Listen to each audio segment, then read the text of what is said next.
स्वयं बोधमयी लोका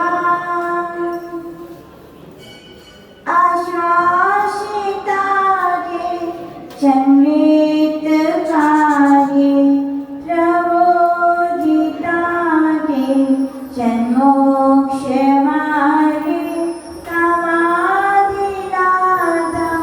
प्रणमामि नित्यं तमाधिनाथं प्रणमामि नित्यं तमाधिनाथं प्रणमामि नित्यं गुरुवर्य गुरु सिद्ध गुरु राचार्य पाठ का गुरु साक्षात् परम साधु तस्मै श्री गुरुवे नमः विरागाय नमो नमः विराग सूर्ये नमः।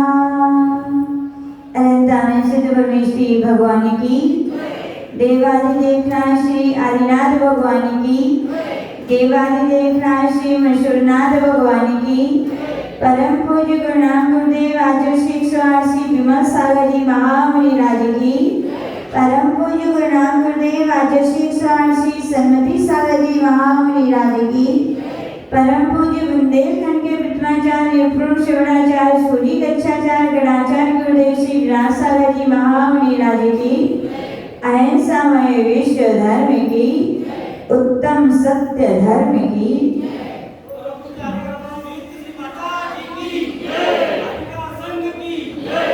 बंधुओं, समय दर्शन के निराकार समय ज्ञान के मूलाधार सम्यक चारित्र के श्रेष्ठ आचार्य स्वरूप परम श्रद्धेय परम आराध्य पूज्य गुरुदेव से जो कुछ सीखा जो कुछ पाया प्रदूषण महापर्व की पावन बेला में हम आपको वही देने का प्रयास कर रहे हैं। आचार्य भगवान यहाँ पर कह रहे हैं कि पर्युषण पर्व के 10 धर्म यानी कि जैसे सम्यक दर्शन, यदि सम्यक दर्शन में एक भी सम्यक दर्शन के अंग यदि अधूरा है तो पूर्ण सम्यक दर्शन नहीं कहलाता। ऐसे आचार्य भगवान यहाँ पर कह रहे हैं कि 10 धर्मों में एक भी धर्म यदि नहीं है तो धर्म संज्ञा को प्राप्त नहीं हो रहा है। इसीलिए हम सभी आज यहाँ पर एक एक धर्म की व्याख्या को सुन रहे हैं। उत्तम क्षमा यानी अब कार्यों से बदला नहीं लिया जाता, उन्हें बदला जाता है। उत्तम माधव धर्म यानी कि धर्मात्मा की हंसी नहीं की जाती, क्योंकि जहाँ धर्मात्मा की हंसी है वहाँ पूज्य गुरुदेव कहते हैं कि धर्म की क्षति है। यानी वहाँ पर कहा गया धर्मात्मा का सम्मान कीजिए, धर्म की शान बढ़ेगी और आपका स्वाभिमान होगा। उत्तम आयु धर्म में हमने सीखा कि प्रदर्शन नहीं करना है। क्या करना है? जहाँ से निज दर्शन की यात्रा प्रारंभ हो ऐसी सरलता को धारण करना है। उत्तम 100 धर्म में वहाँ पर हमने सीखा कि हे संत, तुम्हें ख्याति लाभ पूजा का भी लोभ नहीं होना चाहिए, क्योंकि जब सूरज उदित होता है तो दुनिया को बताना नहीं पड़ता उसके लिए उदित हो गया है। बगीचे में पुष्प खिलते हैं वो कभी बताते नहीं कि मैं विकसित हो गया हूँ। सूर्य का प्रकाश जैसे उसके उदित होने का परिचायक है, जैसे पुष्पों की खुशबू उनका ज्ञान कराती है, वैसे पूज्य गुरुदेव कहते थे कि भैया अच्छे ज्ञान की और चारित्र की समता में ही साधना करो। जब साधना होगी तो अपने आप प्रभावना भी आपकी होगी। श्रावकों से कहा गया कि भैया पवित्रता रखें। क्या रखें? मन के साथ, वचन के साथ, काय के साथ अपनी जो कुलाचार है उसकी पवित्रता रखें। उसका नाम उत्तम शौच धर्म है। और आज हम सुन रहे हैं, कौन सा धर्म सुन रहे हैं? उत्तम सत्य। आचार्य भगवान कहते थे यदि बादल हो तो क्या सूर्य दिखाई देता है? तो आचार्य भगवान कह रहे हैं कि जैसे बादल होता है तो सूर्य दिखाई नहीं देता, लेकिन बादल हटते हैं तो सूर्य दिखाई देने लगता है। जल जमीन में ही होता है लेकिन प्राप्ति नहीं होती, परतें जैसी अलग होती तो जल की प्राप्ति हो जाती है। पाषाण में ही मूर्ति होती है, लेकिन उसके बेस्ट मटेरियल को निकाल दिया जाए तो मूर्ति की प्राप्ति हो जाती है। वैसे आचार्य कह रहे हैं, जब आत्मा में क्रोध, मान, माया, लोभ के बादल हटते हैं या कसायों की परतें हटती हैं तो आचार्य भगवान कह रहे हैं वहाँ सत्य सूर्य उदित होता है, सत्य का जल प्राप्त होता है। उसी का नाम क्या है? सत्य धर्म है। सत्य धर्म की आचार्य भगवान कहते थे जितनी भी व्याख्या की जाए वो सब सत्य धर्म नहीं है, सत्य अंश धर्म का एक अंश है। क्या है वो? अंश है। क्यों? सत्य अनुभूति का विषय है, सत्य वचनों का विषय नहीं है। आपको ज्ञात होगा हमारे यहाँ के तीर्थंकर भगवंतों के लिए केवल ज्ञान की प्राप्ति होती है कि नहीं? और केवल ज्ञान में उन्हें संपूर्ण लोक के चराचर सभी द्रव्यों की सभी पर्याय एक साथ झलकती हैं कि नहीं? और उनका ज्ञान कितना होता है? अनंत ज्ञान होता है। कितना होता है? लेकिन आपको आश्चर्य होगा सिद्धांत ग्रंथों में अपने दिगंबराचार्य महान आचार्य कह रहे हैं कि भगवान को जितना उनके केवल ज्ञान में झलकता है उसका अनंत व भार युग की दिव्य ध्वनि में खिलता है। कितना खिलता है? अनंत व बहुत कम भाग उनकी दिव्य ध्वनि में खिलता है, और जितना भाग उनका दिव्य ध्वनि में खिलता है उसके अनंत भाग को ही गणधर झेल पाते हैं, और गणधर भगवान जितना झेल पाते हैं उसके अनंत भाग को ही अपन सभी को वे समझा पाते हैं, और जितना वो समझा पाते हैं हमारा दुर्भाग्य कि हम उसको भी समझ नहीं पाते हैं कि नहीं? तो आचार्य भगवान कह रहे हैं सत्य अनुभूति का विषय है, सत्य वचनों का विषय नहीं है। जितना भी कहा जाता है वो सत्य धर्म का अंश है। शक्कर खाई कि नहीं खाई? रूपाली भाभी शक्कर खाई? कैसी होती है? मीठी होती है। मीठा कैसा होता है? बोले माता जी चौका लगाएंगे तो आना, फिर खिलाएंगे तो आपको मालूम चल जाएगी शक्कर की मिठास कैसी होती है। जैसे शक्कर मीठी होती है ये तो बता सकते हैं, लेकिन मीठा कैसा होता है ये वचनों का विषय नहीं, ये अनुभूति का विषय है। जैसे ध्यान रखना, वचन आपके कहे जा सकते हैं लेकिन सत्य धर्म अनुभूति है। वो जब अंतरात्मा में डूबोगे तभी उसकी क्या होगी? आपके लिए प्राप्ति होगी। इसलिए कहा जाता है सत्य असीम होता है, सत्य वचनों के अगोचर होता है, और सत्य धर्म को पाने की साधना की जाती है। क्या की जाती है? साधना। और सत्य अनुव्रत कहें, सत्य महाव्रत कहें, वचन मुक्ति कहें, भाषा समिति कहें, ये सब सत्य धर्म को पाने के साधन हैं। क्या हैं? हम जिनको सत्य समझते हैं वो क्या है? वास्तविकता में सत्य धर्म नहीं है, सत्य धर्म को पाने के क्या है? साधन है। आचार्य भगवान कह रहे भैया ठीक है आप सत्य धर्म में आपके अंदर नहीं है तो आप इतना करो, क्या करो कि आप मौन व्रत ले लो भैया। क्या ले लो? मौन यानी वचन मुक्ति का पालन कर लो। धन्य है वे मुनि महाराज जो जिंदगी भर साधना मौन से करते हैं कि नहीं करते? उनको ज्ञान कम है कि ज्यादा है? बोलो। कई लोग यही सोचते हैं जो कम बोलते हैं कछु नहीं आता, बुद्धू हो गए इसलिए नहीं बोलते। ध्यान रखना, नहीं भैया वो बहुत बड़े ज्ञानी हैं। अपने यहाँ तीर्थंकर भगवंत जन्म से ही 3 ज्ञान के धारी होते हैं, मति ज्ञान, श्रुत ज्ञान, अवधि ज्ञान। दीक्षा लेते हैं तो चौथा मनोमय ज्ञान भी हो जाता है। लेकिन बताओ वे प्रवचन करते हैं कि नहीं करते? नहीं करते मुनि महाराज। वे तीर्थंकर भगवान को जब तक केवल ज्ञान नहीं होता तब तक वे बोलते नहीं, मौन रहते हैं, यानी कि वचन मुक्ति का पालन करते हैं। राजर्षि बोलते थे जिन साधक वचन मुक्ति का पालन करते हैं वे ध्यान रखें तुम्हारे ऐसी वचन की सिद्धि होगी कि तुम जो कहोगे वो होगा। लेकिन कब होगा? ज्यादा बोलने से कि ना बोलने से? लोग बोलते हैं बोलने से सब कुछ सिद्ध होता है, और यहाँ आचार्य भगवान कह रहे मौन रहने से सब कुछ सिद्ध होता है। तो कहा गया मौन रहिए, वचन मुक्ति का पालन कीजिए। भगवान इतना हम नहीं रह सकते हैं क्या करें? तो वहां पे कहा गया भैया भाषा समिति का पालन कीजिए। भाषा समिति यानी जब भी बोले कैसा बोले? हित बोले, मित बोले और प्रिय बोले। इसी का नाम क्या है? भाषा समिति। तो आचार्य भगवान कह रहे हैं कि हित बोले, मित बोले, प्रिय बोले। हितकारी बोलना सरल है क्या? अपन कोशिश करते हैं, लेकिन आचार्य भगवान कहते हैं कभी हितकारी होते हैं तो वे प्रिय नहीं होते, कभी हितमित होते हैं तो वे प्रिय नहीं होते, कभी प्रिय हित होते हैं तो मित नहीं हो पाते। लेकिन आचार्य भगवान के तीनों जब हों तो भाषा समिति है।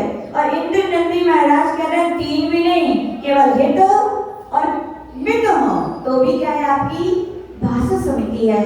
सत्यम ब्रूयात् प्रिय ब्रूयात्। सत्य बोलो लेकिन कैसा बोलो? प्रिय होना चाहिए। एक राजा का एक कथानक मुझे गुरुदेव सुनाते हैं कि एक राजा था, उसने अपने राज्य में घोषणा करवाई कि जितने अच्छे से अच्छे चित्रकार वे आए और एक चित्र बनाए मेरा, और जो सबसे अच्छा चित्र बनेगा उसके लिए पुरस्कार दिया जाएगा। 3 चित्रकार आए, तीनों के जैसे कहा गया कि इतनी समयावधि है और उतने में आपको एक चित्र बनाना है। तीनों ने एक चित्र बनाए पहले, और राजा मालूम कैसा था? वो एक आंख से काना था।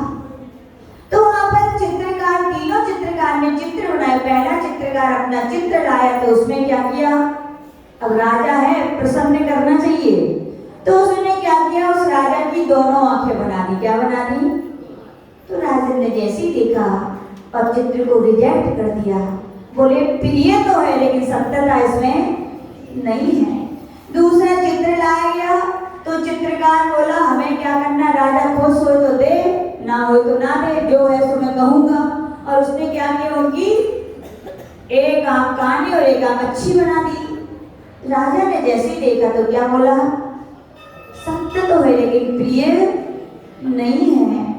तीसरा चित्र, वो चित्रकार बड़ा समझदार था, उसने एक राजा को एक पराक्रमी तरह में बनाया कि वो एक धनुष लिए और तीर छोड़ रहे हैं, और तीर जब छोड़ा जाता है तो क्या होता है संदीप भैया? क्या होता है? एक आंख हो जाती, करने पड़ती है। अब कुछ भी हो जाए, करने पड़े चाहे हो जाए। तो उसने राजा की जो आंख नहीं थी उसको ऐसे ही बनाया कि वो एक आंख तीर लगाने के लिए बंद हो गई है। और उसने जैसे ही राजा के लिए चित्र बनाया तो राजा क्या हो गया? खुश हो गया। क्यों? सत्य भी है और प्रिय भी है। आचार्य भगवान कह रहे हमारे जीवन में भी ऐसे शब्द, कई लोग बोलते हैं अरे सही तो कही, कौन हमने गलत कही? याद रखना, आचार्य भगवान वहां पर उमा स्वामी महाराज कह रहे असत्य यानी क्या? वहां पर आचार्य भगवान कह रहे झूठ बोलना ही क्या है? बोले असत्य है क्या? तो बोले नहीं, ऐसा सत्य भी जो दूसरों के लिए पीड़ा काया के, दूसरों के लिए दुख कार्य के, दूसरों की कर्कश हृदय को छुप रहा है, बोले वो भी क्या है? बोले असत्य है। क्योंकि सत्य का अर्थ होता है प्रशंसनीय, प्रशस्त। और जिस सत्य बोलने में आपकी दूसरों की पीड़ा है तो आचार्य भगवान कह रहे वो आपका सत्य नहीं है, वो आपका सत्य भी असत्य है। क्योंकि जिन आगम में कहा गया है कि सत्य, अचौर, ब्रह्मचर्य, अपरिग्रह जो व्रत हैं वो अहिंसा व्रत की रक्षा के लिए है। और अहिंसा जहाँ दूसरों को पीड़ा हो रही है, जहाँ दूसरों को कष्ट है, वहाँ अहिंसा की रक्षा नहीं है। तो आचार्य भगवान कह रहे यदि आपके ऐसा सत्य बोलने से किसी को पीड़ा हो रही है तो वो भी क्या है? आपके वचन असत्य है। यानी जीवन में ऐसी कोशिश करना चाहिए कि हम सत्य बोलें। सरल है कि कठिन है? सरल है। छोटे छोटे बच्चे होते हैं ना सबके यहाँ पे, यदि आप उन बच्चे को बोलो गधा, क्या बोलो, और उन्होंने पलट के कह दिया आपसे गधा, तो बताओ अच्छा लगेगा कि बुरा? तो अच्छा लगता है, बच्चा है ना, स्वाभाविक उसके अंदर कोई छल कपट नहीं है, बनावट नहीं है, उसने आपको गधा कह दिया तो आपको बुरा नहीं लगता? नहीं लगता ना। और आपके पड़ोसी आके आपसे गधा कहते तो बोलो लड़ने तैयार हो। यानी कि सत्य जहाँ सहजता है, जहाँ स्वाभाविकता है, वहाँ सत्य भी कहा जाए तो बुरा नहीं लगता। लेकिन जहाँ बनावटीपन है, जहाँ कसायों का आवेग है, वो सत्य हमारे लिए क्या लगते हैं? खराब लगते हैं। इसलिए आचार्य भगवान कहते भैया सत्य को बोलो तो विवेक के साथ बोलो। किसके साथ बोलो? विवेक के साथ। जैसे उस चित्रकार ने सत्य चित्र बनाया, लेकिन किसके साथ बनाया? बुद्धि के साथ। उस सत्य भी था लेकिन उसके लिए प्रिय भी था।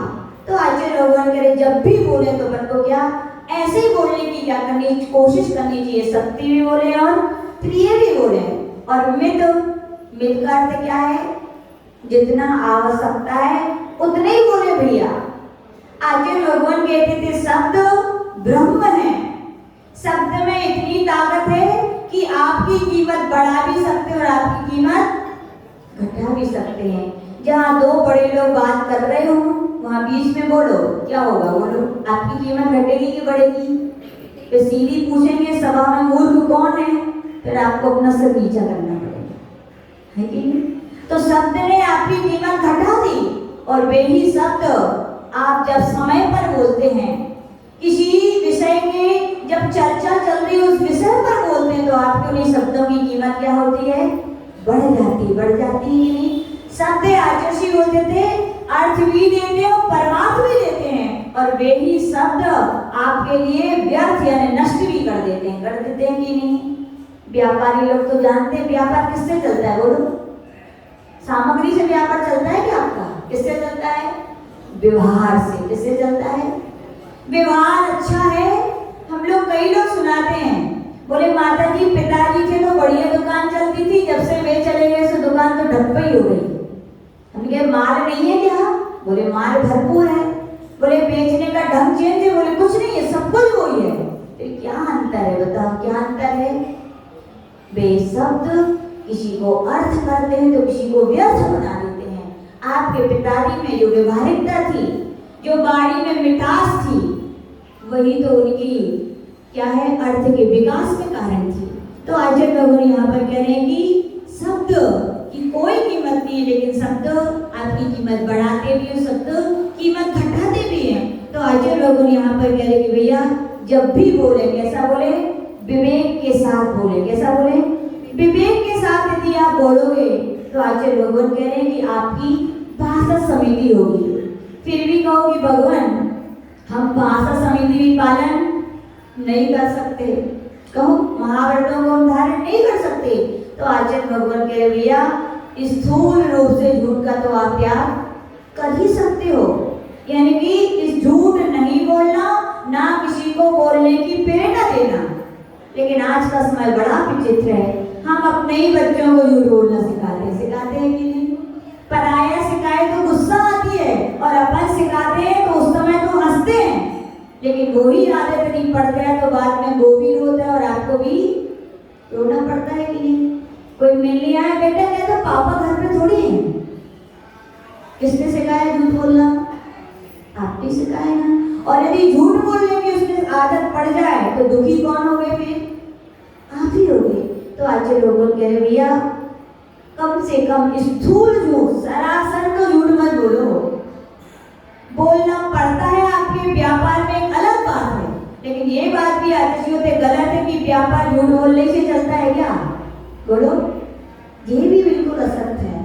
आप सीधा कहो इतने रेट में आया है, इतना खर्चा हुआ है, इतना हमें मुनाफा चाहिए, लेना हो तो लो, नहीं लेना तो किसको, और बड़े प्रेम से कहो। याद रखना आपके यहाँ लाइन लगी रहेगी। क्या लगी रहेगी?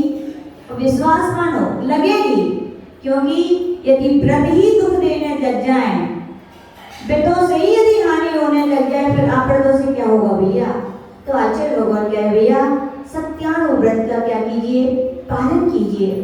सत्य आचार्य भगवान कहते थे, सत्य यानी क्या? ऐसी दुनिया में कौन सी चीज है जो सत्य है? बताओ कौन सी चीज ऐसी सत्य है?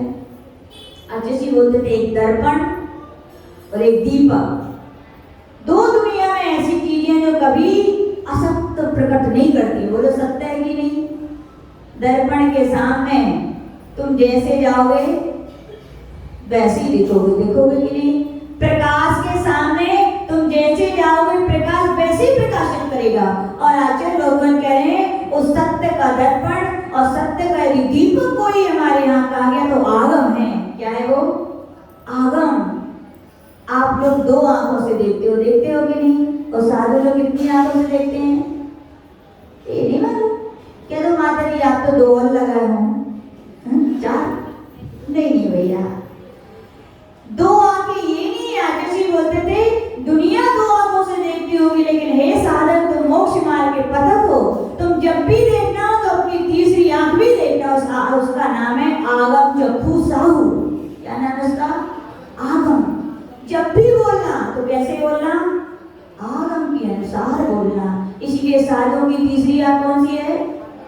आगम। अब आगे समय आएगा तो बताएंगे साधुओं के कितने पैर होते हैं। कितने पैर होते हैं? कितने होते हैं पंकज भैया साधुओं के पैर? 2 ही होते हैं। अरे फिर तो आप देख नहीं पाए। याद रखना, साधुओं के सत्य बोल रहे हैं, साधुओं के 2 पैर नहीं होते, साधुओं के 3 पैर होते हैं। कितने पैर होते हैं? तीसरा पैर है उनका पिच्छी। इस पिच्छी के बिना में 7 कदम से ज्यादा नहीं चल सकते हैं, और चलेंगे तो प्रायश्चित होगा।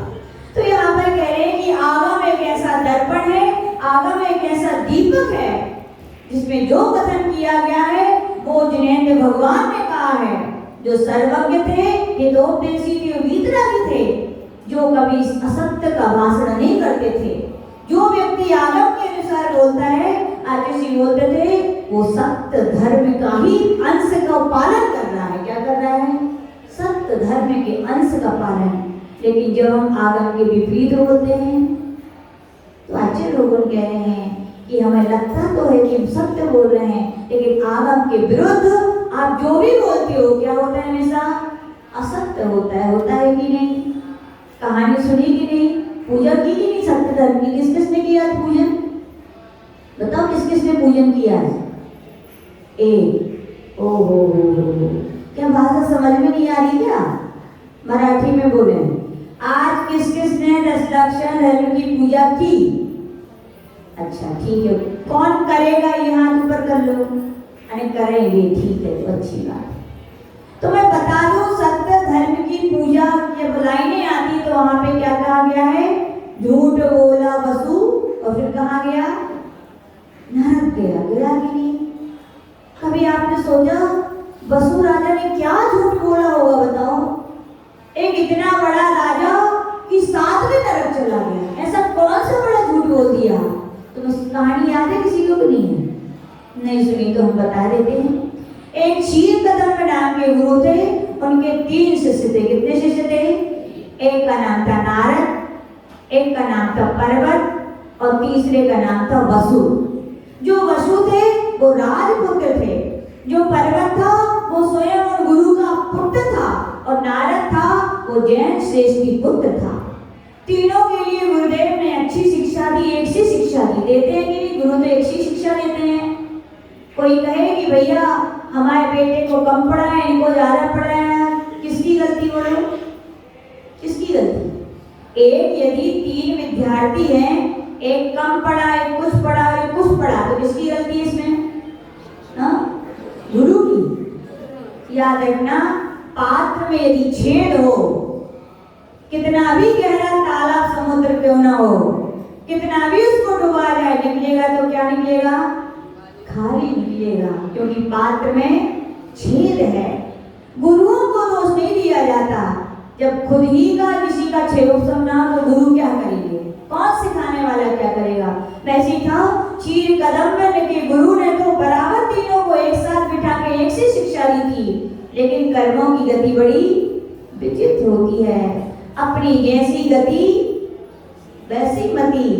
यहाँ कहा गया कि राजा वसु पढ़ लिख के राजा बन गया आने के समय में, और नारद एक श्रेष्ठी बन गया, और पर्वत गुरु का पुत्र था तो वे उपाध्याय पुरोहित, और यहाँ क्षीर कदम ने दीक्षा लेकर के अपनी आत्मा साधना करके कल्याण किया।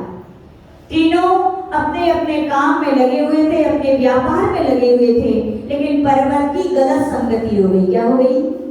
गलत संगति में पड़ गया, और जब गलत संगति में व्यक्ति पड़ जाता है तो उसकी दुर्दशा होती। क्या होती है? आज जैसे बोलते थे गलत संगति यानी व्यसनों का द्वार। किसका द्वार? व्यसन पहले शौक से किए जाते कि नहीं? पूछो जिनने पहली बार तंबाकू खाई थी कैसे खाई थी? पूछो जिनने पहली बार बीड़ी सिगरेट पी थी तो कैसे पी थी? छिपके पी थी कि सबके सामने? बोलो, हाँ? कोई नहीं पीता होगा, लेकिन पूछना जो पीते और जो खाते हैं, उन्होंने जब भी पी होगी, जब भी खाई होगी, छिपकर खाई होगी और शौक से खाई होगी। शौक से। अरे कैसे निकलता है धुआं, देखे तो अपन भी निकालेंगे। कैसा लगता है ये यहाँ रखने में, देखे तो अपन भी रखे, और एक बार का शौक मौत की यात्रा बन जाती है कि नहीं। वो व्यसन जिंदगी को खराब कर देते हैं। तो वहां भी पर्वत के लिए लत लग गई गंदी चीज मांस खाने की। किसकी खाने की? मांस खाने की। और आचार्य भगवान कह रहे हैं जिसके लिए जो शौक हो जाए, जो व्यसन हो जाए, जो लत पड़ जाए, छोड़ना क्या होती है, बड़ी कठिन होती है। फिर उसके तो उपाय ढूंढता है कैसे इसकी पूर्ति की जाए। तो उस पर्वत ने पुरोहित तो थी, गांव में पुरोहित यानी पंडित, तो पंडित जो कहते वो करना। तो उसने कहा कि भगवान को प्रसन्न करने के लिए, स्वर्ग मोक्ष की यात्रा के लिए, आत्मा के कल्याण के लिए कोई तरीका है तो वो है क्या? बकरे का होम करना चाहिए। क्या करना चाहिए? बकरे को बलि चढ़ानी चाहिए। और ऐसा वो शब्द में उसने घोषणा करवा दी। लेकिन इन शब्दों को जैसे किसने सुना? नारद ने सुना। दयालु था, धर्मात्मा था, अहिंसा का प्रेमी था। कोई अहिंसा का प्रेमी हो और हिंसा का तांडव होने वाला हो तो क्या बैठा रहेगा भैया? नहीं, वो तो तुरंत दौड़ा दौड़ा आया और अपने मित्र पर्वत से बोला, हे पर्वत, तुम ये क्या हिंसा का तांडव कराने जा रहे हो? क्या तुम धर्म के नाम पर लोगों के लिए अंधी दौड़ में दौड़ा रहे हो? क्या कहाँ लिखा है कि बकरों का होम करने से धर्म होता है? तो वो कहता है गुरुदेव ने सिखाया था अजेय यष्टव्यम, आज यानी बकरा और बकरे का होम होना चाहिए। वहां नारद समझाते हैं मित्र तुम भूल गए, गुरुदेव के शब्द तो यही थे अजेय यष्टव्यम, लेकिन अभिप्राय उनका ये नहीं था। शब्द एक होते हैं लेकिन अभिप्राय अलग अलग होते हैं, प्रयोजन अलग अलग होते हैं, शब्दों के अर्थ अलग अलग होते हैं। गुरुदेव ने यद्यपि कहा था आदि का होम होना चाहिए, लेकिन जैसे एक शब्द के अनेक अर्थ होते हैं कि नहीं होते हैं? कैसे होते हैं? तत्वसूत्र पढ़ा आपने, मंगलाचरण में कहा गया ना, मोक्ष मार्गस्य नेतारम भेतारम कर्म भूभृताम। भूभृताम, भूभृताम का अर्थ पर्वत भी होता है और भूभृताम का अर्थ राजा भी होता है कि नहीं? ऐसे आदर्शी हम लोग के लिए बताते थे कि मान लीजिए कोई है रूपाली भाभी, ठीक है, आप अपने घर में थी और योगेश भाऊ आए और उन्होंने कहा, क्या कहा? सैंधव आने। क्या आने? सैंधव आने। रूपाली भाभी विद्वान थी संस्कृत की, तो उन्होंने कहा अच्छा सैंधव आने। तो वे गई और क्या हुआ? नमक की थैली आई और योगेश भैया से बोली जे लो। अब योगेश भैया बहुत बड़े सैनिक थे, समझ लीजिए, वो युद्ध के लिए जाने वाले थे। उन्होंने रूपाली भाभी से कहा सैंधव आने, तो उन्होंने नमक की थैली लाके रख दी। तो योगेश भैया ने अपना सिर, कौन बुद्धू से पाला पड़ेगा बोले, एक तो ये समझती है। ऐसे एक दिन रूपाली भाभी भी भोजन बना रही थी और रूपाली भाभी ने फिर योगेश भाऊ से कहा सैंधव आने। तुमने क्या किया? घोड़ा लाके खड़ा कर दिया। रूपाली भाभी भी सिर, अरे कौन से पाला पड़ेगा बोले। सैंधव एक शब्द है लेकिन अर्थ कितने हैं? दो हैं। एक सैंधव का अर्थ नमक भी होता है और एक सैंधव का अर्थ घोड़ा भी होता है। लेकिन जब युद्ध में जाओ तो नमक लेके जाओगे क्या भैया? हाँ, और जब भोजन बनाओगे तो घोड़ा लेके बैठोगे क्या भैया? नहीं, जहाँ जो प्रयोजन है वहाँ वैसा अर्थ लगाना चाहिए। तो समझा रहा है नारद, हे मित्र पर्वत, गुरुदेव के ये वचन थे अजेय यष्टव्यम, ये सत्य है। लेकिन गुरुदेव ने अज का अर्थ बकरा नहीं कहा था। अज का अर्थ गुरुदेव ने कहा था 3 वर्ष पुराने धान। क्या कहा था? 3 वर्ष पुराने धान कहा था। धान का होम होना चाहिए। तुमने क्या ये सब अर्थ को अनर्थ कर दिया। तुमने तो क्या कर दिया? तुमने तो अहिंसा के नाम पर हिंसा का तांडव शुरू कर दिया। क्या होगा? लेकिन पर्वत मानने वाला था क्या? जिसको लत पड़ जाए तंबाकू की, वे कहते माता जी यदि उनकी श्रीमती कहे कि छोड़ दो तो वे कहते तुम्हें छोड़ देंगे, लेकिन हम पुड़िया ना छोड़ेंगे। ऐसे कहते हैं ना जो खाते हैं, वो छोड़ने को तैयार नहीं था पर्वत। तो नारद नारद ने कहा हे मित्र मान जाओ।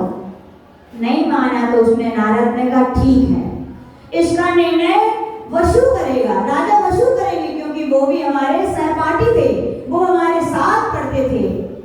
नारद और पर्वत की माँ ये सब बातें सुन रही थी, यानी कि क्षीर कदम्ब गुरु की पत्नी, और वो सुन रही थी कि नारद जो कह रहा है वो सत्य है और पर्वत जो कह रहा है वो असत्य है। अच्छी माँ होती तो क्या करती? रोकती, टोकती, और नहीं मानते तो ठोकती, लेकिन नहीं, वो माँ नहीं थी, वो तो मोही थी। गलती को छिपाने के लिए पुत्र के व्यामोह में आकर पुत्र को रोका नहीं, बल्कि खुद राजा वसु के पास पहले पहुंच गई उसके लिए, हे राजा वसु, तुमने अपने गुरु की माँ पत्नी भी गुरु माँ की तरह होती है, मैं तुमसे वरदान मांगने आई हूँ, मुझे अभय दान दिया जाए। बोले क्या माँ? सत्य राजा का प्राण होता है, वचन राजा का प्राण होता है, जो तुम कहोगे वो वैसे ही करूंगा। लेकिन कहा जाता है, आचार्य जी बोलते थे, सबकी बात तो माननी चाहिए, सब पे विश्वास तो करना चाहिए, लेकिन बात को पहले जान लेना चाहिए। बंद आंखों से कभी विश्वास किसी का नहीं करना चाहिए, ये तो अंधविश्वास है। और राजा वसु ने भी उस समय केवल गुरु माँ की बातों में आ गया और वचन दे दिया कि ठीक है। माँ ने कहा कि तुम्हारे लिए कल राज सभा लगेगी, नारद आएगा और पर्वत आएगा, तुम्हें बस पर्वत का पक्ष लेना है। किसका पक्ष लेना है? पर्वत का पक्ष लेना है। और वहां पर राजन ने तो वचन दे ही दिया था वसु ने। प्रातः काल की सभा में राजा वसु के समक्ष पर्वत और नारद वहां पर उपस्थित हो गए। वहां पर बात रखी गई। नारद कहता है, हे मित्र के रूप में या राजा के रूप में विराजित थे मित्र वसु, तुम इस पर्वत के लिए कहो कि गुरुदेव ने अज का अर्थ क्या कहा था। अज का अर्थ 3 वर्ष पुराना धान्य है कि अज का अर्थ बकरा है। अब राजा वसु क्या करे? सत्य जानता था कि नहीं? जानता था कि नहीं? सत्य जानता था। और हर व्यक्ति सत्य जानते हैं कि नहीं? लेकिन सत्य को स्वीकार कौन करते हैं? बोलो, बहुत कम लोग। आप लोग भी कभी लोभ में, कभी राग में, कभी द्वेष से, कभी भय से क्या बोल जाते हो? झूठ बोल जाते हो कि नहीं? लेकिन सत्य समझते नहीं हो क्या? सब समझते हैं, लेकिन सत्य को कोई स्वीकार करना नहीं चाहता। बोलो, आप आज दुखी हो, आपके घर में 10 लोग हैं, 5 लोग हैं, वो सुखी और आप दुखी हो, तो क्यों दुखी होने के कारण दुखी हो? क्या बोलो? आप बीमार हो तो क्या अपने घर वालों के कारण, रिश्तेदारों के कारण बीमार हो? आप आज गरीब हो तो क्या अपने श्रीमान जी के घर में पैसा नहीं है इसलिए आप गरीब हो? क्या किस लिए गरीब हो? बोलो, किस लिए दुखी हो? बोलो, सत्य क्या है? बोलो, क्या है सत्य? बस जो कर्म किए थे सो, ना कोई किसी को दुख देता है, ना कोई किसी को सुख देता है, ना कोई किसी को अमीर बनाता है, ना कोई किसी को गरीब बनाता है। सब समझते हो, लेकिन फिर भी उंगली उठाते हो तो अपने ऊपर नहीं, किसके ऊपर उठाते हो? दूसरों के ऊपर। इसीलिए तो और दुखी होते हो। सुखी होने का यदि कोई आप लोग टेक्निक सीखना चाहते हो, आपके जीवन में यदि दुख है, सुखी होने की यदि कोई कुंजी है, कोई चाबी है, आचार्य जी कहते थे, तो यही है, दूसरों को दोष देना छोड़ दो, उसी दिन से आप सुखी हो जाओगे। क्या हो जाओगे? सुखी। एक्सेप्ट करना सीखो। क्या करना सीखो? एक्सेप्ट। और आप लोग क्या करते हो? रिस्पेक्ट। अपेक्षाएं चलती है कि नहीं? कहा गया एक्सेप्ट इज एवरीथिंग और एक्सेप्ट इज नथिंग, लेकिन आप लोग की उल्टी परिभाषा है। क्या है? आप लोग बोलते हैं accept is nothing, impact is everything. बोलते हो कि नहीं? आचार्य कह रहे भैया, इन अपेक्षाओं को छोड़ो, सत्य को सत्य स्वीकार करो कि हमारे कर्म का उदय है, जो हमने किया है सो हमें मिल रहा है। लेकिन व्यक्ति जब सत्य को स्वीकार नहीं करता तो उसकी कसाएं भड़कती है कि नहीं? कभी क्रोध, कभी मान, कभी माया, तो कभी लोभ। बताओ, मैना सुंदरी ने अपने पिता से गलत कहा था कि यही कहा था, बोलो क्या कहा था, सही कहा था कि गलत? सही कहा था। उसके पिता ने पूछा था, बोलो तुम किसका खाती हो, किसका खाती हो? हाँ? उसने सही तो कहा था कि मैं आज फिर आपके पुरुषों से यहाँ पूछना चाहती हूँ, आपके पास पैसा है तो किससे? आपकी दुकान बैठने से है क्या? किससे है पैसा? आपने पहले जो किया था, जो श्री जी जिनेंद्र भगवान की अर्चन पूजन अभिषेक किया था, उसका फल है कि आज श्री लक्ष्मी आपके हाथों में। यही सत्य है कि नहीं? सत्य है। लेकिन सत्य को स्वीकार कहाँ आत्मा कर पाती है? यदि कर लेती, एक दिन अभिषेक की कह दी तो बस बच्चों की तरह उसी दिन पहन लिए, दूसरे दिन फिर ज्यों की त्यों। चिकने घड़े होते कई लोग, डालते जाओ पानी फिर भी कोई फर्क नहीं पड़ता। क्यों? क्योंकि उनकी आत्मा सत्य को स्वीकार नहीं कर पा रही है। तो स्वीकार कर लेती ना तो फिर दोबारा कहना पड़ता क्या? याद रखना, जैसे एक अच्छी बात बोलते थे क्या कि अब पछताए होत का जब, दिलीप भाव जी, अब पछताए होत का जब, बोलो आगे की लाइन। ये तो 2 ही लाइन है भाई, नीचे के हर काव्य के 4 चरण होते हैं। ये नीचे के 2 चरण है, ऊपर के 2 चरण कौन से हैं? आगे के दिन पाछे गए, एक ही जन ने याद रखो। आगे के दिन पाछे गए, गुरु की न मानी एक, अब पछताए होत का जब। हम नहीं चाहते अमरावती के भव्य आत्माओं के ऐसे दिन आए।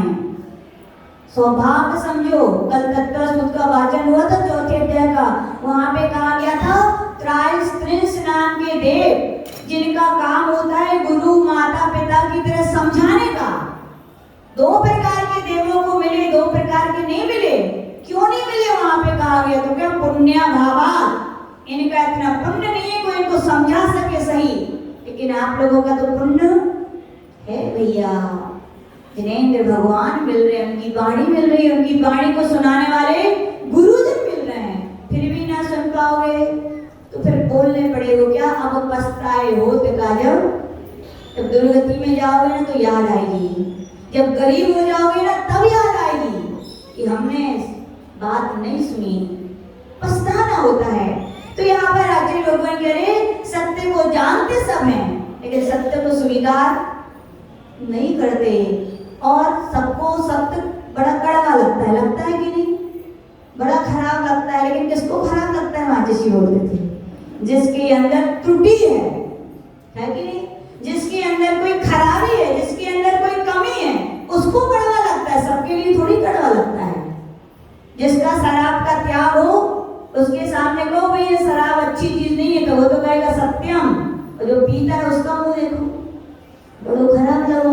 आज ही तो हम मंदिर आए और सबके सामने टोक दो, बड़ो खराब लगो बोले। जब देखो माता जी पीछे लगी रहती, बड़ो खराब लगत है। खराब लगता है ना तो खराबी छोड़ क्यों नहीं देते भैया?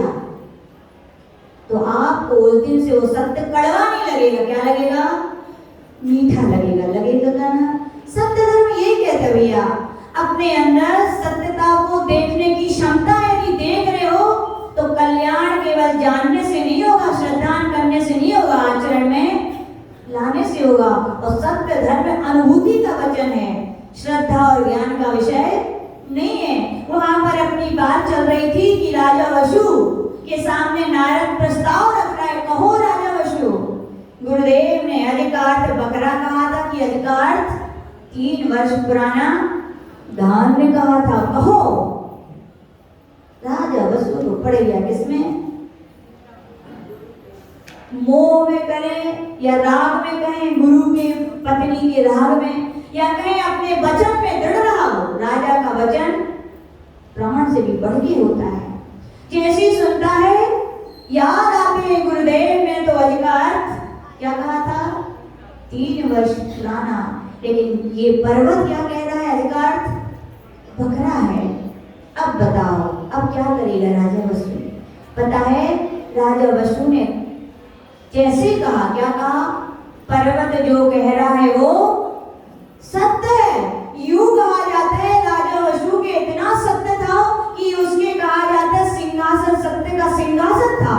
वो अवतर यानी कि आकाश में ऐसे उसका सिंहासन रहता था। लोग कहते तो इतना निर्मल उसका सत्य है, लेकिन जैसे ही उसने क्या कहा, पर्वत जो कह रहा है वो सत्य है। यूं कहा जाता था सिंहासन टूटा, जमीन फटी और मृत्यु हुई। सीधा कहाँ पहुंचा वो?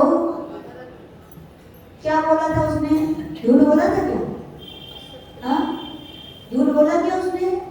याद रखना, झूठ भी नहीं बोला उसने, तो झूठ बोलने वाले का साथ दिया था।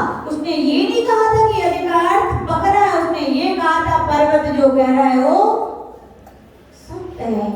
तो आचार्य भगवान कह रहे भैया, आगम एक दर्पण है, आगम एक दीपक है जो सत्य का प्रकाश कराने वाला सशक्त हेतु है, कारण है। लेकिन हम आगम को जान करके भी हम यदि असत्य का साथ देते हैं, और साथ तो जोड़ो, व्यक्ति खुद सत्य बोलता है। सोचिए, असत्य का साथ देने वाला जब साथ में न लग जाता है तो आगम के विषय में असत्य बोलने वालों का क्या होगा? सोचिए, सोचा कभी किसी ने? इसीलिए आचार्य भगवान कहते भैया, हे साधु और आप लोग से भी हे श्रावक, तीसरी आंख है तो आपकी कौन सी है? आगम है। कौन सी है? कोई भी आगम की बात छोटे से छोटा बच्चा भी आगे गए, इस ग्रंथ में दिगंबराचार्य ने ऐसी बात लिखी है, क्या कहोगे? बड़े विनय से हाथ जोड़ के सत्यम, क्या बोलोगे? सत्यम। क्यों? दिगंबराचार्य वीरू आचार्य नानथा मुनि भाषणम, नानथा जिने भाषणम, जिन्हें भगवान के वचन का भी अन्यथा नहीं होते। और आचार्य जी कहते थे, कोई कितना भी विद्वान है बड़े से बड़ा और कहे ये मेरी सोच है, बिल्कुल नहीं मानना, कितनी बड़ा क्यों ना हो, क्योंकि आप आगम के अनुसार नहीं बोल रहे हो। तो आज सत्य धर्म यही कहता है भैया, अपने जीवन में हम मानते हैं हमें बहुत सारा ज्ञान नहीं हो सकता, ज्ञान तो अपार है कि नहीं, लेकिन जितना ज्ञान है वो यदि जिनेन्द्र भगवान की वाणी है, दिगंबराचार्य गुरुओं के द्वारा कहा गया है, और दिगंबराचार्य गुरु भी यदि आगम के अनुसार ही बोलते हैं, ध्यान रखना, वो आगम से हटकर नहीं बोलते, आगम के अनुसार यदि वो बोल रहे हैं तो आचार्य भगवान कह रहे हैं वो बात को क्या कर लेना, श्रद्धा क्या करना, स्वीकार करना। तो ये सत्य अंश भी आपके जीवन में क्या है, आ सकता है। कभी भी किसी लोभ में आकर, कसाय में आकर, राग में आकर, द्वेष में आकर कभी अपन को सत्य को छिपाना नहीं चाहिए। सत्य को जिसने छिपाया, याद रखना, वे वसु जैसे राजा नरकों में जाके खुद छिप गए। छिप गए कि नहीं छिप गए? छिप गए। तो आज सत्य धर्म के दिन अपन यही सीखेंगे। सत्य धर्म की बहुत बड़ी व्याख्या है। अपन को लगता है जो दिख रहा है वही सत्य है क्या? जो दिखे वही सत्य है क्या? नहीं भैया, दिखता कभी कुछ है और होता कभी कुछ है। उदाहरण के तौर पर बताएं, जैसे मान लीजिए हम लोग हैं, माता जी का सबको टाइम टेबल मालूम है, इतने बजे से ये होता है, सुबह से इतने बजे से प्रवचन होते, इतने बजे आहार चर्या होती, इतने बजे आहार की भक्ति होती है पर, और इतने बजे से इतने बजे तक माता जी क्या करती हैं, सामायिक करती हैं, ठीक है ना। और मान लीजिए इसी बीच में, अब किसको नाम में बुरी ना मानी, उदाहरण दे रही तो को माता जी हमसे ऐसी कह रही, ठीक है ना। अपनी परीक्षा भाभी अच्छी सीधी सादी बुरी नहीं मानी। परीक्षा भाभी एक दिन आ गई 12 बजे के टाइम, और उन्होंने क्या देखा, दरवाजे लटके थे तो उन्होंने खोले, और उन्होंने क्या देखा, माता जी तो बढ़िया आराम कर रही हैं। अरे 12 बजे 12, टाइम टेबल नीचे लिखो है 12 बजे से सामायिक है, और माता जी ने करी समझा तो प्रवचन में क्रियाएं बिल्कुल पूरी करनी आवश्यक है, कैसो भी हो लेकिन करना जरूरी है। उपदेश तो बड़ी अच्छी देती है माता जी, पर देखो वो तो आ गए हम टाइम पे, सो हमने देख ले, ये तो कौन को पता है बोले। और वे आई नीचे, नीचे मिल गई आई, फिर मिली लता ताई, फिर मिली माधुरी बाई, और पता नहीं कितनी सारी आई ताई, सब में चिनगारी लगा दी। तो चिनगारी क्या बन गई, लोग होली बन गई। पूरे समाज को पता चल गया कि माता जी सो रही थी। तो अब देखो, आपने तो कह दिया ये सब जाके, लेकिन मान लो उस समय आचार्य जी विराजमान थे और हम लोग क्या का नियम था, हम लोग से जो गलतियां होती हैं प्रातः काल आचरण वंदना के बाद हम लोग सब अपनी गलतियों की आलोचना करते हैं। और मान लो हम गए और आचार्य जी से बोले गुरुदेव 2-3 दिन से हाथ ठीक नहीं हुआ, स्वास्थ्य भी ठीक नहीं था, बुखार भी आ रहा था, कोशिश तो बहुत की कि बैठ करके अच्छे से सामय करें, लेकिन हिम्मत नहीं थी, तो हमने आज लेट करके सामय कर ली। उनको तो आज किसी ने प्राश्चित दे दिया और उनका दोस्त, अब बताओ परीक्षा हुई तो मौका हो गया, जो तुमने देखा वो सत्य निकला क्या? आपने अवर्णवाद कर दिया साधुओं का, जैसे सीता जी ने पूर्व पर्याय में वेदवती की पर्याय में अवर्णवाद किया था, आपने वो अवर्णवाद किया है। सत्य असत्यवाद को आपने 4 नहीं 400,000 लोगों के बीच में फैलाया है। आपने बताओ जो था वो दिखा क्या? आजकल देखो, इसलिए बता रही ये बात, मोबाइल पर ना जाने कैसी कैसी बातें आती हैं किन किन साधकों के बारे में, और अपन लोग की श्रद्धा इतनी अच्छी होती है, अपन लोग स्वीकार कर लेते हैं। और करने से बताओ उनका कुछ बिगड़ा, डालने वाले का कुछ बिगड़ा, उनका जो बिगड़ेगा सो बिगड़ेगा, लेकिन आप तो गेहूं के संग घुल फ्री में पिस रहे हो। आपको सत्य बात पता है, कितने बार लोग ईर्ष्या द्वेष के कारण ऐसी बातें डाल देते हैं, डालते हैं कि नहीं? वो बातें असत्य होती हैं। देखो, असत्य बात फैलती है तो दुनिया जाती है, लेकिन उसका निराकरण सत्य होता है तो उतनी बात नहीं पहुंच पाती लोगों तक। लेकिन आपकी श्रद्धा में क्या हो गया? आपकी श्रद्धा निर्मल रह पाई? श्रद्धा का नाम क्या यही है कि एक साधु के प्रति श्रद्धा रखो, बाकी के प्रति ना रखो? श्रद्धा तो बोलती है 3 कम 9 करोड़ मुनि महाराज के प्रति रखनी पड़ेगी तो ही श्रद्धा है। एक को भी छोड़ा तो श्रद्धा नहीं है। आचार्य भगवान कह रहे आंखों देखी बातें भी, कानों सुनी बातें भी सत्य होती हैं क्या? नहीं होती। इसलिए आचार्य भगवान कह रहे कभी किसी साधक के विषय में, और साधक क्या अपने पड़ोसी के विषय में, वो भी तो धर्मात्मा है, धर्म है उसके पास, धर्म का अंग है, तुम्हारी कुछ कोई कहते तो कितनी पीड़ा होती है। और आचार्य जी बोलते थे 1000 बार भी किसी को पीट दिया जाए, यहाँ तक कि प्राण भी दे दी जाए, उतनी वेदना नहीं होती, लेकिन जितनी वेदना किसी का बर्बाद यानी कि किसी का अपमान होता है, किसी की बुराइयां फैलती हैं, उसको कितनी वेदना होती है। तो आचार्य भगवान कह रहे हैं आंखों देखा भी कभी सत्य नहीं होता, कानों का सुना हो भी सत्य नहीं होता, वचनों का बोला गया भी सत्य नहीं होता। इसीलिए कहा गया सत्य अनुभूति का विषय है। किसका विषय है? यदि किसी की बुराई पता चले, इनमें जब बुराई है वर्षा आंटी, ठीक है, तो एक का क्या करोगे तुम? किससे पूछोगे? किससे पूछोगे? अपन होशियार है, किसी पता चल जाए इनमें ये बुराई पता चली तो फिर पड़ोसियों से जाके पूछते हैं। किससे पूछते हैं? पड़ोसी तो पड़ोसी हैं, कब कौन से नंबर को चश्मा बदल जाए और लग जाए भरोसे नहीं है। बन गई तो बिल्कुल प्रेम को चश्मा, और नहीं बनी तो देश को चश्मा। और मान लो उस समय उनकी बन नहीं रही थी और आप पूछने चले गए, तो वे क्या सुनाएंगे? वे तो घाव में मिर्ची डालेंगे। क्या डालेंगे? मिर्ची डालेंगे। वे सत्य तुम्हारे लिए नहीं बताएंगे।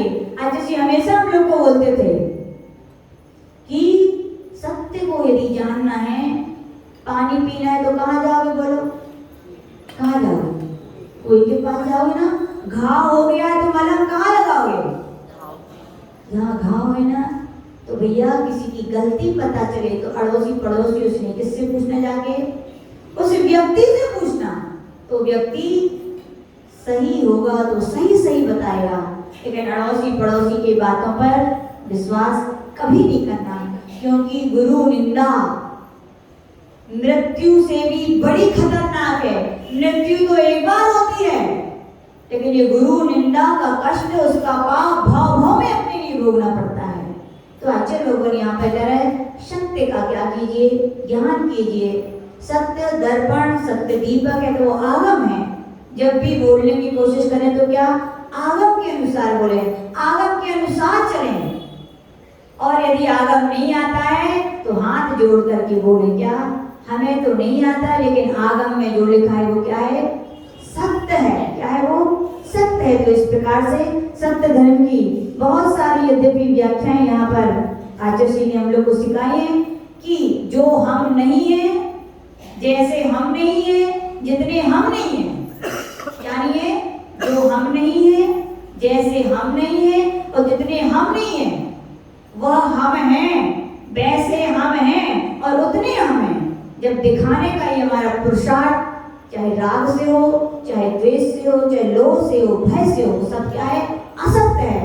और जो है सो बस इसी का नाम क्या है? सत्य है। तो सत्य धर्म की व्याख्याओं में अपन यही जब भी बोले कैसा बोले?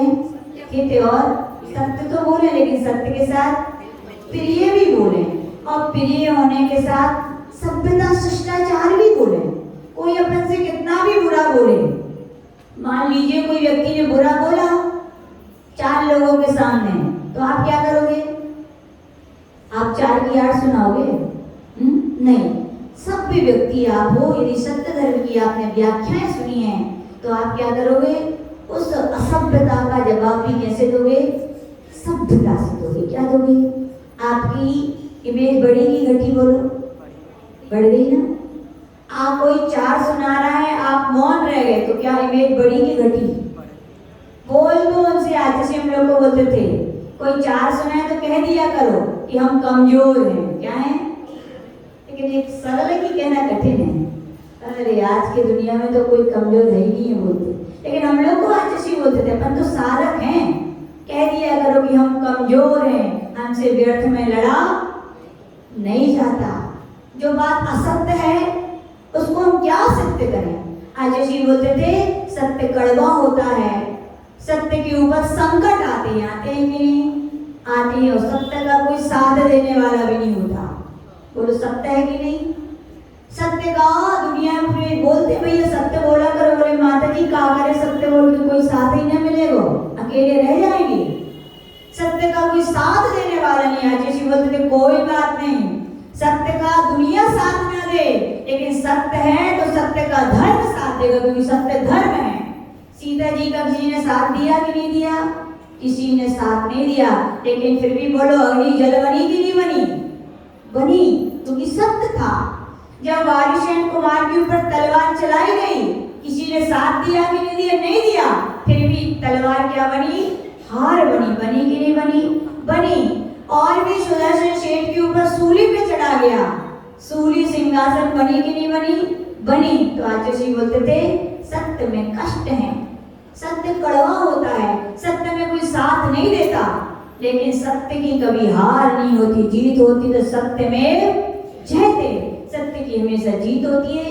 ये हमारे अंदर दृढ़ संकल्प आ जाए और हमें गौरव करना चाहिए कि हमारे देश में राजा हरिश्चंद्र जैसे सत्यवादी राजा हुए कि नहीं हुए? कितने सत्यवादी हमें लगता है भैया, राज्य भी छोड़ दिया, छोड़ा कि नहीं? पत्नी भी काम पे लग गई, खुद भी मरघट जैसे स्थान पे काम पे लगे हैं। एक पुत्र रोही, क्या नाम था? रोहिदास, हाँ जो भी नाम था, उस पुत्र को सांप ने काट खाया। और जब उसकी पत्नी स्वयं उसके संस्कार के लिए गई तो वहां पे हरिश्चंद्र क्या बोले? टैक्स दो, टैक्स नहीं है तो मैं जलाने नहीं दूंगा। मैं अपने मालिक के साथ असत्य। ऐसे ऐसे राजा जिन्होंने देखो घर छोड़ा, परिवार छोड़ा, पुत्र का व्यामोह छोड़ा, उस देश के हम निवासी भैया, तो अपन कम से कम ऐसा असत्य या ऐसा सत्य ना बोले कि किसी को पीड़ा हो। थोड़े से 2-4 रुपया के लिए पर एक दूसरे के लिए कितना पीड़ित करते हैं ना। अच्छे से बोलते नहीं भैया, अपने जीवन में सत्य लाइए। सत्य आएगा तो आपके जीवन में क्या, आपके भावों में परिवर्तन आएगा, धर्म की उपलब्धि आपको प्राप्त होगी। जो परम पूज्य आचार्य गुरुदेव विराज सागर जी महामुनि राज की। ओम उत्तम सत्य धर्मांगा